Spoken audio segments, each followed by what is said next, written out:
Not long after US President Donald Trump took a second oath of office, his administration announced plans to carry out Operation Aurora, the administration's campaign to remove unauthorized immigrants convicted of violent crimes. But while the Trump administration's hardline immigration stance comes as no surprise, what has been is his insistence on using an obscure 18th century law to carry it out. That's because the one-time 45th and now 47th president has said he will turn to the Alien Enemies Act, a law passed during the tenure of second US President John Adams, to justify these deportations. Why this law in particular? A close reading of the centuries-old act may illuminate some possible reasons, though it may invite some legal tussles. But while the act has only been used a handful of times, it's a law that some of the country's most esteemed presidents have turned to for their own wartime agendas. And it's a law that has had a rather controversial history of its own.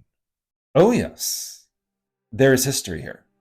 To better understand why this little-used law is now in the limelight, we must journey back to the 1790s. It was during this time when the young US government was preoccupied with the prospect of war with the country across the Atlantic. The feared enemy, however, was not the British. It was actually the upstart country's former Revolutionary War ally, France. At the time, France was under new management. Gone were the monarchs who once allegedly suggested their subjects eat cake, along with their heads. In their place was a 5-member ruling group called the Directory, and the relationship between this group and the Adams administration was pretty rocky, especially after the French Navy seized more than 300 American merchant ships by the end of 1798, often catching the American captains by surprise. Why? As retaliation against the US for taking a neutral stance in France's war with Britain in 1793. It also did not help that France saw the US's decision to sign the Jade Treaty with Britain as the diplomatic equivalent to flipping the bird. Although that post-American Revolutionary War agreement re-established peaceful relations and reopened trade between the two countries, until the War of 1812, that is, France felt it went against its earlier agreements with the US.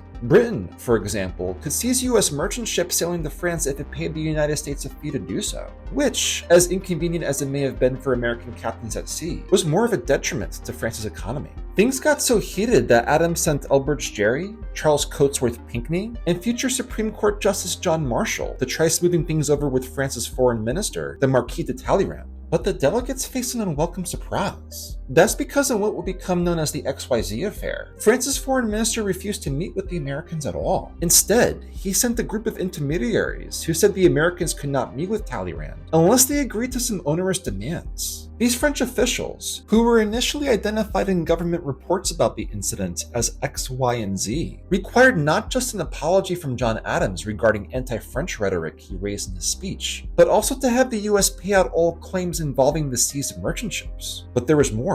Namely, they demanded the United States issue a $250,000 lump sum payment to Talleyrand alone, along with a $10 million low-interest loan to the cash-strapped Directory. While Talleyrand would eventually meet with the Americans and drop most of the terms, the issue of the ship seizures went unresolved. As a result, the US and France descended in what would become known as the Quasi-War. As its name would suggest, Adams and his administration did not all-out declare war against France, but they acted as if on the seas, skirmishing with French naval vessels in the Caribbean, and even supporting Toussaint Louverture's rebellion in what is now Haiti.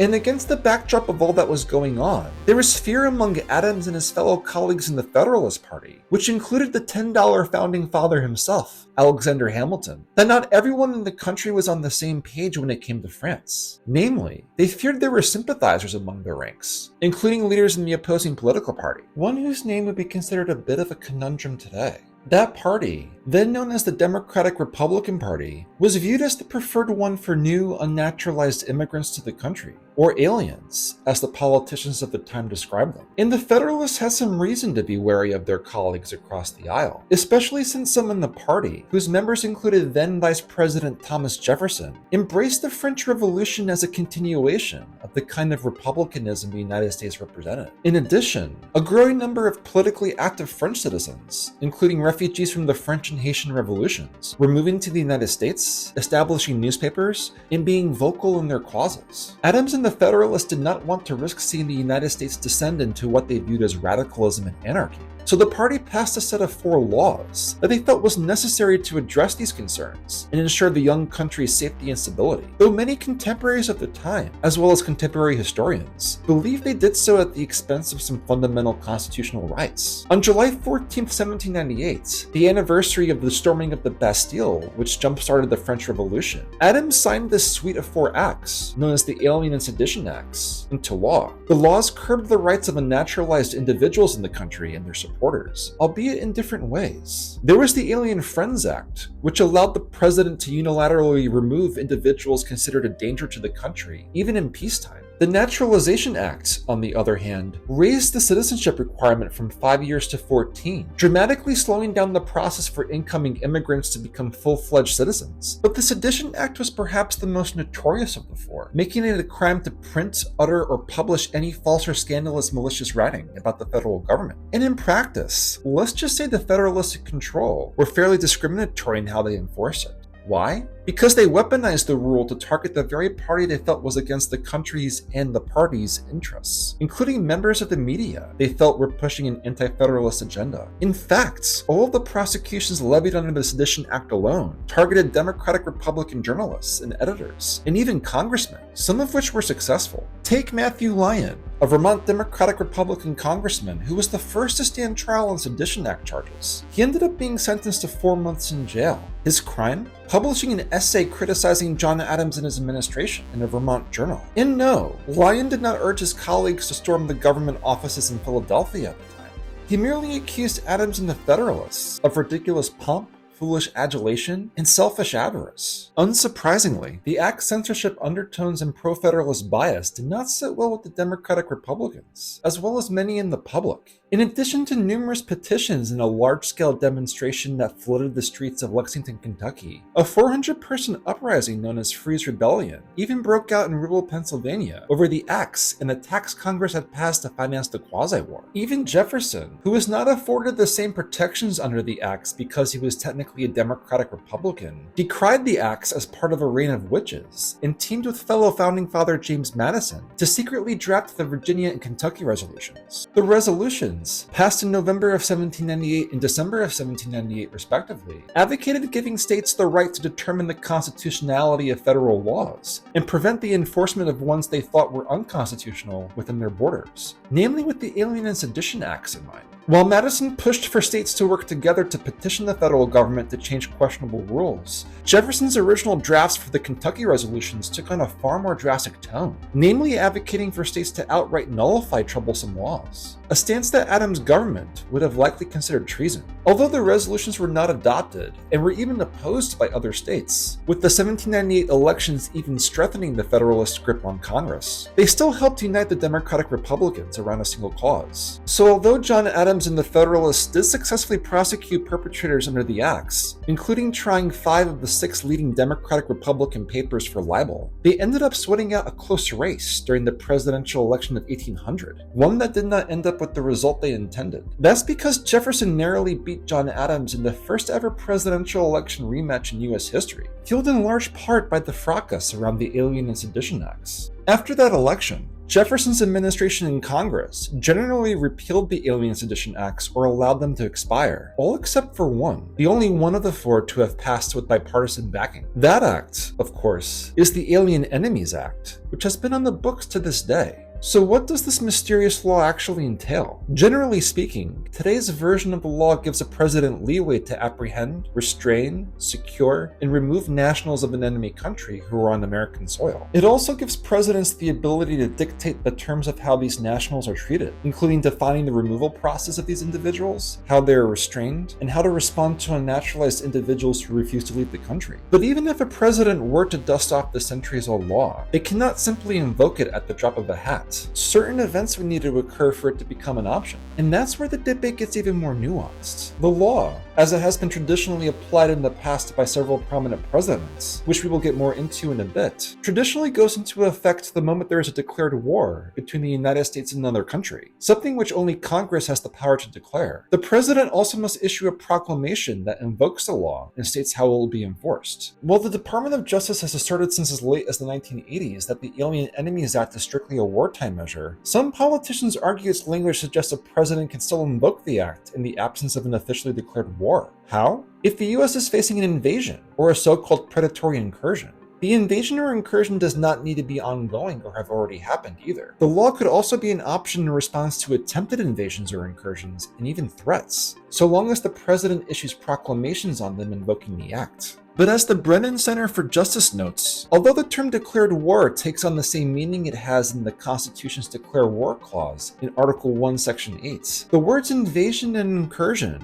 are left undefined. And while the Supreme Court, in the 1948 case Ludecky v. Watkins, ruled on how long a declared war could be, no court to date has clarified what an invasion or a predatory incursion actually means. The Alien Enemies Act's, enemies argue that the act itself and the evidence surrounding its usage require any actual or threatened invasion or incursion to arise out of a war with a foreign country. But that has not stopped some politicians and pundits for pushing for a different reading of the law. In one Center for Immigration Studies report on the act from former Trump administration Deputy Attorney General George Fishman may shed light on how the second Trump administration could approach this. In his report, Fishman acknowledges that any attempt to enforce the law against cartels and foreign criminal organizations would entail what he describes as an uphill legal battle, as they are not technically nation-states. But he argues there could be a backdoor enforcement approach to all of this, namely, by arguing that criminal activity from some cartels and criminal groups could be considered official military acts by so-called mafia states. What are mafia states exactly? They're countries whose national governments are so intertwined with the criminal enterprises they host that they are effectively considered one and the same. And it's here where Trump's camp is likely hanging its hat on for enforcement, that illegal migration from criminal organizations should be classified as official invasions or predatory incursions from the foreign countries hosting them, which would make the Alien Enemies Act available for a president to use, and a possible way to sidestep backlogged immigration courts in the process. After all, by vesting these powers with the president, the executive branch could bypass procedural and substantive protections that non-citizens in the United States could leverage in its absence, including overlooking their due process, equal protection, and asylum rights.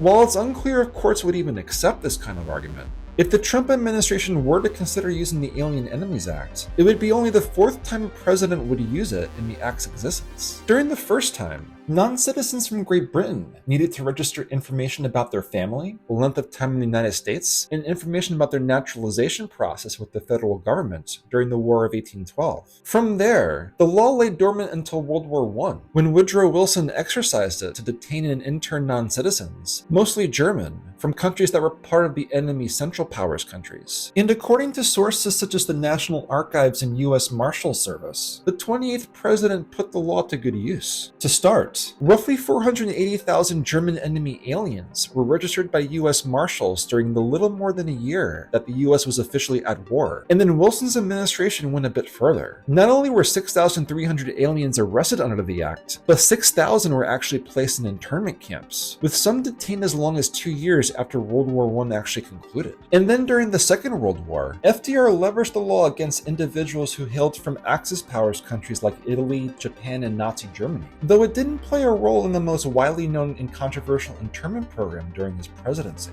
While it is true that the United States placed a number of people of Japanese descent into internment camps, it wasn't because of the Alien Enemies Act. FDR resorted to other grounds in doing so, especially considering the majority of those detained were American citizens of Japanese descent, who could not otherwise be deported under the Alien Enemies Act. Still, he issued proclamations 2,525 through 2,527, which declared non-naturalized Japanese, Nazi German, and Italian individuals enemies of the state.